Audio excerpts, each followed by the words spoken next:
All right. Hello, everyone. My name is Ian Kelly. I'm a cybersecurity and information technology and computer networking tutor for Bismarck State College. This video is going to be more focused on tips and tricks for CIS 128, which is the Microcomputer Hardware #1 class. And it's more or less during the spring semester. For myself, I took it in my what would that have been? My freshman year spring semester. I don't have a lot of content as far as visual references to the the curriculum and the content that is going to be taught during the course.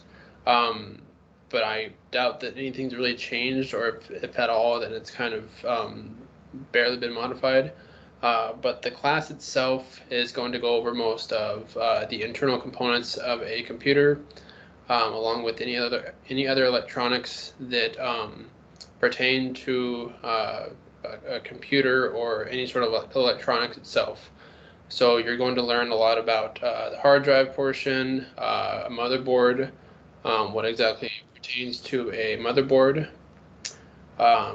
and having to deal with a diagnostics check. So if you're diagnosing an issue pertaining to a computer or any sort of electronic system, then you're going to have, from what I recall, what I have as far as my notes go, you're going to have an assignment that runs through diagnostic checks and what the typical troubleshoot user or IT specialist, technical support specialist, whatever title you want to put there, will perform. And so more or less it's to have you critical think on, okay, well, you have an issue already set up. You have an issue here. How am I going to be able to help this end user or help myself to determine what the issue is?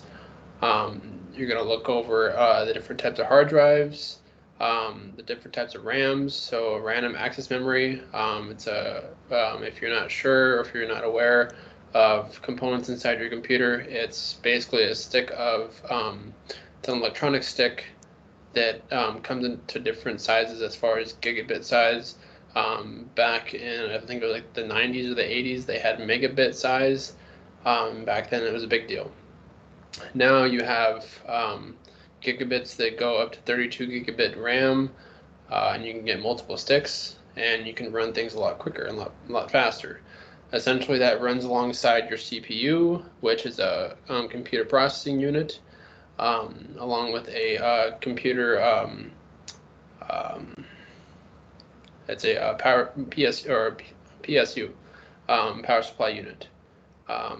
And there's different connections that put into play for that, for a connection that goes from the PSU over to your motherboard, depending on the type of motherboard and the type of PSU you have, along with different connections for your hard drive. So you can be using a HDD, which is a hard drive disk. Essentially, you're dealing with a spinning disk, not a spinning disk, sorry, a metal disk that is spinning, or you can do with an SSD, which is a solid state drive, which most of individuals who buy computers nowadays have either an SSD or what is also referred to now as an M.2. It's an NVMe, which is a very small, thin hard drive that has just came out or has come out into the rotation of other storage devices. You're going to run into multiple other things that I wish I had more time to discuss more about, but that is, in a nutshell, what CIS 128 has in store for students. Overall, I don't think it was that difficult of a class, as long as you're willing to go through the course material, understand it, ask questions that you have. You don't have to have a strong background of IT per se, or computer networking per se, as far as the hardware goes, just to understand, okay, well, this is what it looks like, this is probably what it is. It's pretty self-explanatory when it comes to the components internally with the computer. So if you guys have any questions at all regarding the course or anything like that, please feel free to reach out. Uh, I can show you some hardware that I have myself, and just let me know. Let the faculty at Bismarck State College know if you have any questions. Thank you.